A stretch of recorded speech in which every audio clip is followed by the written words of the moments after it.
Is new Chargers linebacker Eric Kendricks the missing piece to their defense? Brandon Staley was raving about him at the league meetings, calling him one of the best linebackers in the NFL.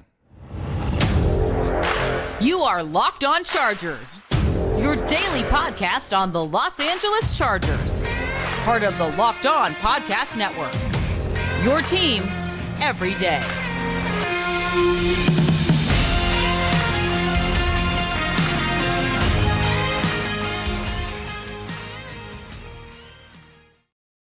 What is up, and welcome into the Locked On Chargers podcast. I'm your host, Daniel Wade, joined as always by my co-host, David Drogemeyer, and we've been covering the Chargers together now for 7 seasons, but this is our 5th season as a host of the Locked On Chargers podcast, bringing you your team every day. Thank you guys so much for making us your first listen as always, and to make sure you never miss shows like this, and to also make sure you don't miss our big-time interview tomorrow with Lights Out, Sean Merriman. Make sure you are following or subscribing for free on YouTube and listening wherever you get your podcast. Very excited about that. Make sure you guys are back here tomorrow for that. But today we're talking about the latest buzz coming out of the NFL owners meetings where Brandon Staley got to speak and talk about some things for the first time since we haven't heard from him much lately.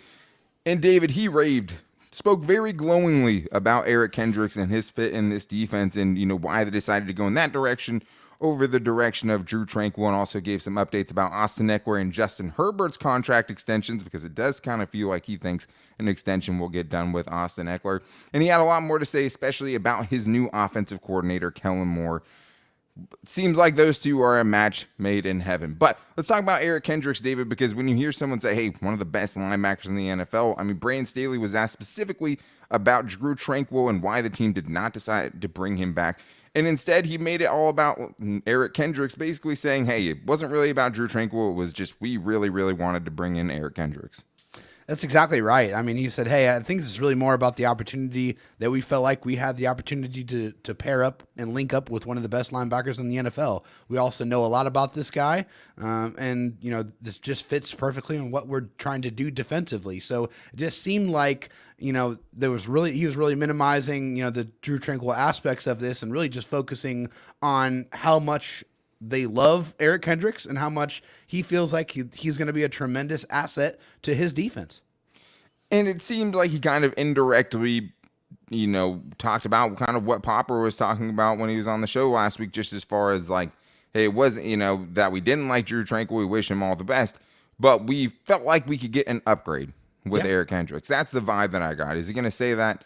No. But when you're saying that, a 31-year-old linebacker is still one of the best linebackers in the NFL, I know listening to him, David, I got excited about Eric Kendricks, just hearing kind of what his vision is for him and why the team pursued him. He was the first dude to get signed, right? He was before Trey Pipkins. He was before Morgan Fox. They went out, and on the first day of free agency, once he could, things started to heat up a little bit because he could have been signed a little earlier since he was released by the Vikings. Yeah. They went and made it a big priority to bring him in. And it makes a lot of sense when you hear him talking about how he fits into this defense, because when he was asked about, what does he bring as far as an upgrade to this defense? It seems like a lot of things he had on his mind, and he has big plans for him. Very, very big plans. He said he's one of the most complete linebackers of the last decade. Staley said of Kendricks, he says his instincts, his key diagnosis, his ability to communicate, the energy in the middle. He's a true commander, a tackling machine, a sideline to sideline in the box, the physicality. He's one of the best passing game linebackers of the last decade, and he comes from a pattern match, which is something that Mike Zimmer ran, which is very similar to the defensive system that Brandon Staley runs with the Chargers. So a lot of very, very high praise, and just went and detailed all of the different ways he feels like he is going to help with this Chargers defense.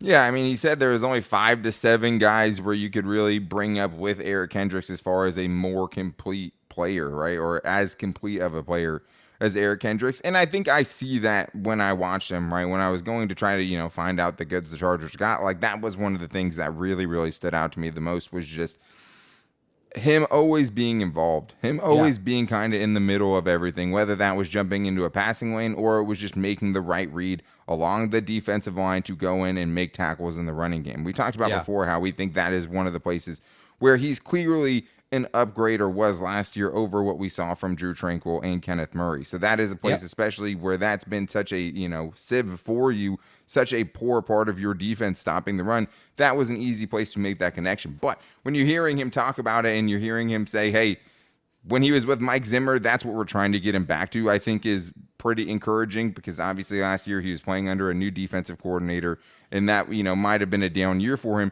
But this is them saying, hey, we feel like we can get him back to that. We feel like we're going to put him in a spot where he is going to be very comfortable, and like he can play fast. He can bring a lot of those things to the middle of the defense. Also seemed like he just really appreciated, right, what he brings to the defense as far as leadership, as far as communication, all of those things. And maybe that is a little bit of an underrated part of this, David, that we didn't think about, is just, hey, the Chargers defense has been a little bit weak in the middle, right? They've had a lot of guys out of place, things like that. Now you get a guy who can come in here and be a leader for you in the middle of this defense, and they really haven't had that guy since Brandon Staley's been in charge.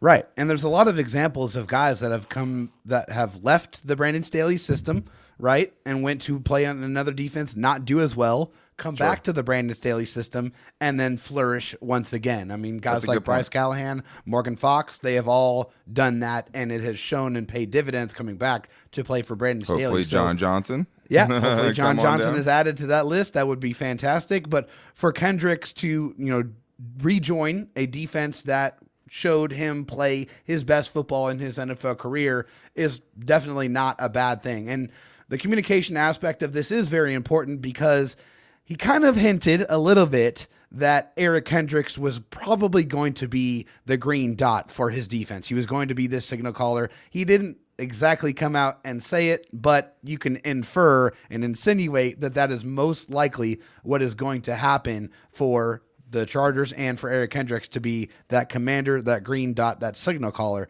on defense for Brandon Staley. Yeah, and he said that, that's basically what Eric Kendricks has been his whole career, is that signal caller, is that green dot. And the green dot is the player who gets the calls in from the sideline, the one player on defense that has a radio in his helmet where he can communicate directly with the defensive coordinator, or in this case, the head coach with Brandon Staley.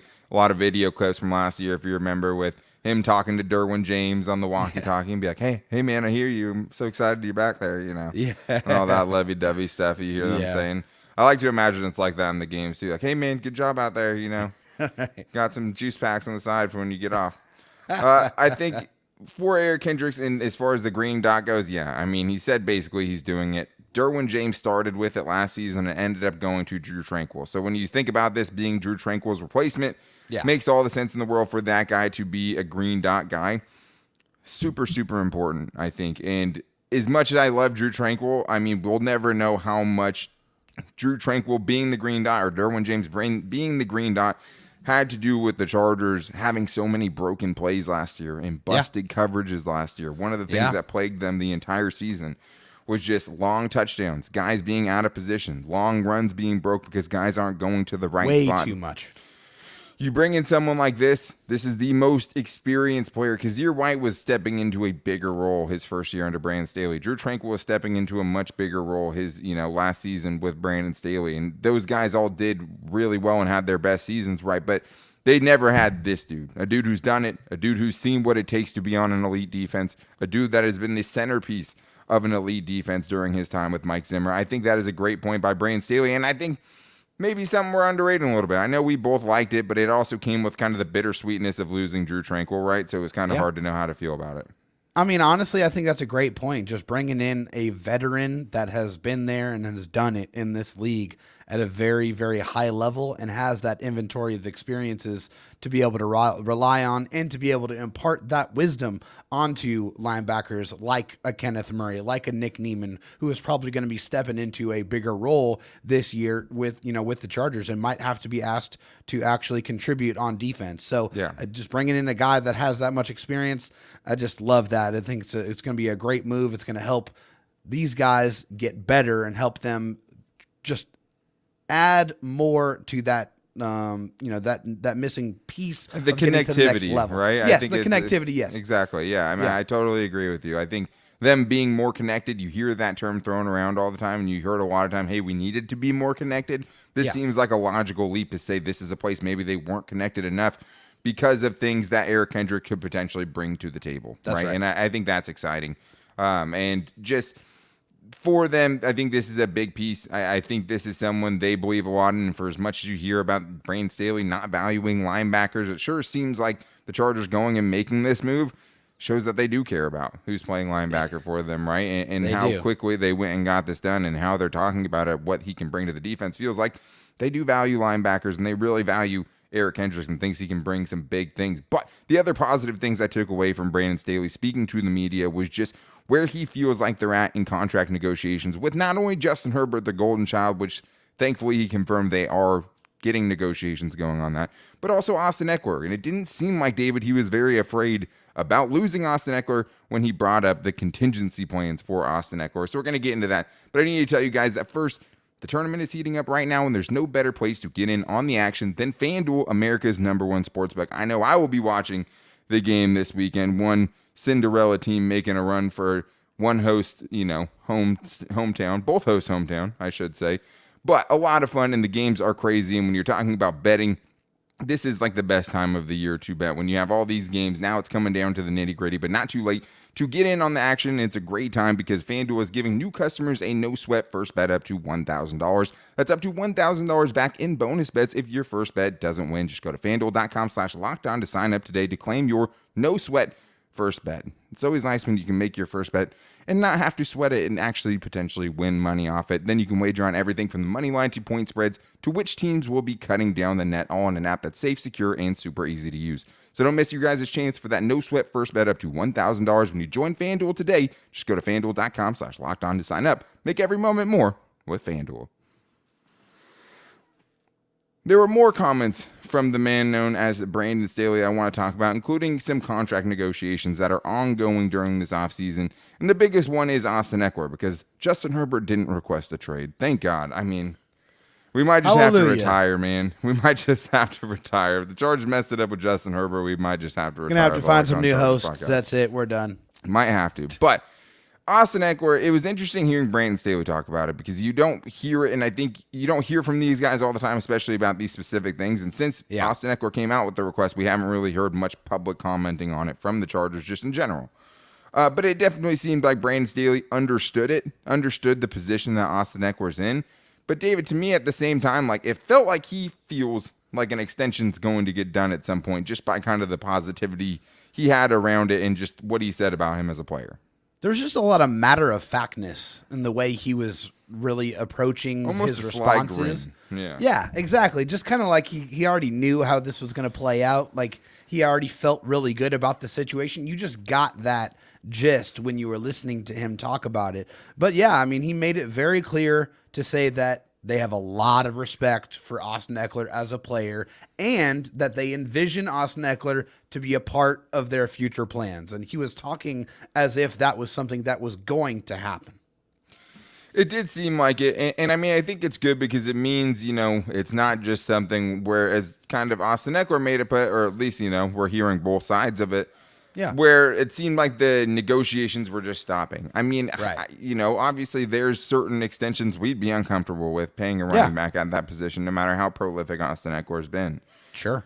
But I think there is some middle ground where both sides can win because when you're talking about, and we will talk about the contingency plan for this season, what's the contingency plan for next season? Because that guy is not in the building yet as we see it right now with a couple of question marks behind Austin Ekeler, Joshua Kelly, Isaiah Spiller. Obviously, Popper, when he was on, seemed very bullish on the improvements of Isaiah Spiller and thinks they could have something nice in him. But at the same time, to have all of your eggs in that basket is a pretty risky proposition. We saw nice things from Joshua Kelly. But it was interesting, though, when he was asked about, hey, well, obviously if Austin Ekeler is requesting a trade, that is a possibility. Are you making contingency plans for if you don't get him? But it seemed more like when he was given the contingency plans, David, that it was more about adding to the running back room that had Austin Ekeler still in it.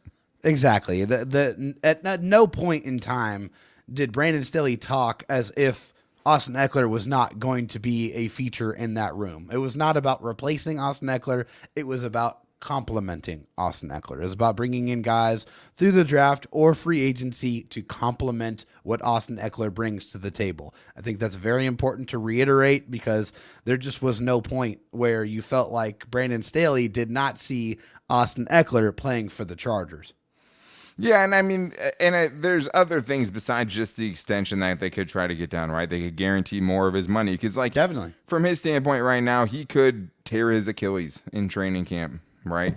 Yeah. And if that happened, the Chargers could feasibly cut him and get out of a decent amount of his contract this season, right? Yeah. So, like, even though we're talking about, him getting his future years kind of guaranteed, like, he has to look at it right now as if the Chargers think they're going to lose him and he does, has a brutal injury in training camp, what's to stop them from moving on from him? And then at that case, maybe he just gets thrown in kind of the circuit of running backs that are all signing at places for $3 million a season, right? Because that's how quickly it can kind of pass you by. They wanted to guarantee more of his money this season. They wanted to add on another season for $8-9 million a season. Maybe that's, somewhere where they could come together. But it seems like he has not closed that door by any opportunity or by any means, right? It seems like those doors and those talks are still ongoing, including the talks with Justin Herbert, the franchise golden child of the Chargers, the quarterback that most teams spend a very, very long time looking for. The Chargers have in the building and have their first chance to extend him. We've seen with other star players at different positions, notably Derwin James, Joey Bosa, where contract holdouts happen. It leads up into training camp, the year that they're going into the last year of the deal. Justin Herbert theoretically has 2 years left on his contract because there's no way they're not going to pick up the 5th-year option on it. Right. Yes. Either way, when he was talking about it, he said they're at the beginning of it, but I'm just glad that he said, hey, the contracts are happening. He's going to be the Chargers quarterback for a long time because I just wanted to get it done sooner rather than later. Well, it's just you already know what you have in Justin Herbert. The NFL, the entire league knows what Justin Herbert is capable of doing. The evaluation time is over. So this is just more of a foregone conclusion. Brandon Staley, the Chargers head coach, was speaking as if it was a foregone conclusion. They did say, hey, this is obviously a big contract. There's a lot that goes into it. This is probably going to take a little bit of time. But basically, rest assured, this is a deal that we feel very good about it getting done. Which, for them, the sooner they get it done, the better it is going to be for them money-wise. Because Joe Burrow is in the exact same situation, and he is expected to get a boatload of money just like Justin Herbert. And the less examples of that type of money for that tier of quarterback that come out before you sign is going to be better for you. So just get the contract done, and I feel like you're going to have the highest likelihood of getting the best value out of that deal. And I think, it'll probably be negligible, what these dudes, comparatively are making over each other. But yeah, the first one that gets done will probably be the cheapest because the next 2 or 3 are going to one up that by at least a little bit. At least if we're going based on recent history and just like what happens at the top of the market for every position. Why Derwin James got a little bit more than any safety before him, and Joey Bosa got a little bit more than any edge rusher ever before him. So it's one of those things, and I think there's 100% chance, stake my sports media career on it, that Justin Herbert will remain the Chargers quarterback and will get an extension.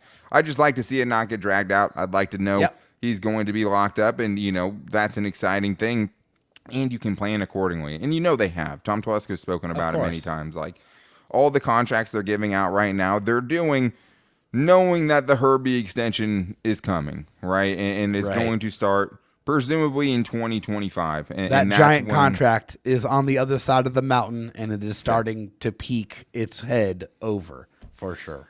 Yeah, 100%. And I think that it's just, it's a formality. It's 100% going to happen at some point. And it's just like, get it done with. Maybe it's a little bit cheaper, and that works as well. But you can just go ahead with everything else, and everything else can kind of start falling into place a little bit, So it'll be very interesting to see what that deal looks like and how much of it is guaranteed, which will be a big story when it comes. But we have more from Brandon Staley because I'm not sure who we gushed more about. Was it Eric Kendricks, or was it new offensive coordinator Kellen Moore? And 2 peas in a pod, as you may say. But according to Brandon Staley, they challenge each other, and they're different in some very good ways as well. So we're going to talk about what he thinks about his new offensive coordinator, because we haven't heard much from him about it, and also why it seems like this is the guy he wants, whereas Joe Lombardi kind of seemed like the guy he ended up with. And we're going to get into that. But first, I need to tell you guys that the Built March Madness bracket is here right now. And I know you guys all have your favorite Built Bar flavors because Built Bar is the best protein bar on the planet, of course. But we know you have a favorite bar, and now is your time to make it count because you can go to builtmarchmadness.com to vote for your favorite bar or puff. I'll be voting for peanut butter brownie, just as I'm voting, for SDSU. But you can support your favorite team and your favorite bar. And right now, guys, if you do that, when you vote, you're entered into a drawing where 50 Locked On listeners will get a free box of Built. I've already tried to sign up for it. I'm not allowed to. I couldn't get in. It's a vault. Not only that, but one Locked On fan will win a 12-month subscription to Built to have the Built's best bars and puffs delivered right to your door every single month. That might as well be worth $1 million if you're asking me. But this is the ultimate Cinderella story. No one ever expects something that tastes this good to also fit on your diet. And what makes the Built Bars so great is that they're all high in protein, low in sugar, and all 100% covered in real chocolate, and soft and easy to chew. So make sure you guys run to the BuiltMarchMadness.com bracket to vote for your favorite bar or puff and pick up a box while you're there. You can vote for the rest of March, so make sure you go support your bar. Well, David, we talked about how Brandon Staley spoke about Eric Kendricks, and it was, very glowingly. Kellen Moore was the same way. He talked a lot about Kellen Moore when he was talking at the NFL owners' meetings and he was speaking with the media. And it just seems like there's a lot of mutual respect there. And it also seems like Kellen Moore was the big fish they wanted to go get. And not only that, it feels like he thinks that having Kellen Moore is going to make a substantial difference in the offense that we see this season for the Chargers. That was my main takeaway from all of the compliments he paid to him. What did you think? I agree completely. I feel like this is a guy with Kellen Moore where Brandon Staley and Kellen Moore seem to be much more aligned philosophically on how they want the offense to look and how they want to execute that offense. So I feel like this is someone he's very, very excited about, was definitely more of the top option first choice as opposed to Joe Lombardi, which you said feels like he kind of had to settle for his second or maybe more realistically his third choice in that offensive coordinator Maybe his fourth choice. Maybe his fourth, yeah. Yeah, the rumors are that we know they went for Mike McDaniels, who's now the Dolphins coach. We know they went for Kevin O'Connell, who's now the Vikings coach. Both of those got blocked. Rumors are that they actually went after Nathaniel Hackett as well before he was the Broncos head coach. And maybe that one wasn't so bad. But yes, this was someone they moved quickly. After Kellen Moore was surprisingly let go by the Cowboys, surprising, I guess, depending on who you're asking for. Yeah. But like you heard him talking about it, especially he talked about tight ends, right? And he talked Yes. about how important and how much success that Kellen Moore's had with tight ends. Said that he likes their group, but they can still add to that group, kind of keeping the same sentiment we heard from him after the season last year. Called out Trey McKitty again. But when he was talking about Kellen Moore, specifically about what impressed him the most, I thought it was very interesting because he talked a lot about him evolving and what makes a good offensive coordinator, and specifically talked about, hey, this dude dealt with stuff. A backup quarterback who we went 4-1 with, right? A banged-up offensive line, a banged-up receiving core, finding a way to use two running backs when Zeke was fading and Tony Pollard was kind of taking over. He talked about all that stuff, and I agree with him, David, that is a huge feather in your cap to get to show in real time, hey, I can deal with all the tumultuousness of a NFL season. I can have a backup quarterback in there and go 4-1 and still have the offense produce at a semi-high level, right? And that was very interesting to me.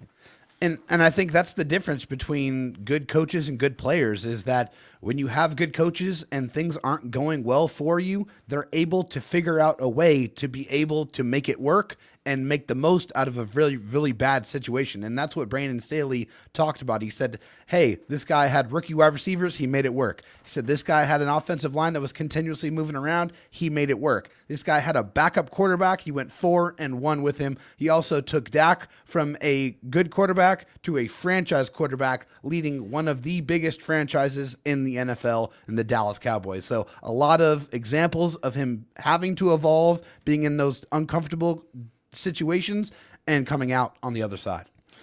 100%. I couldn't agree more with the points he was making about how Kellen Moore was a quarterback, and he always raves about, like, it seems like he wants Kellen Moore to play quarterback and be the backup quarterback, maybe the starter for the Chargers.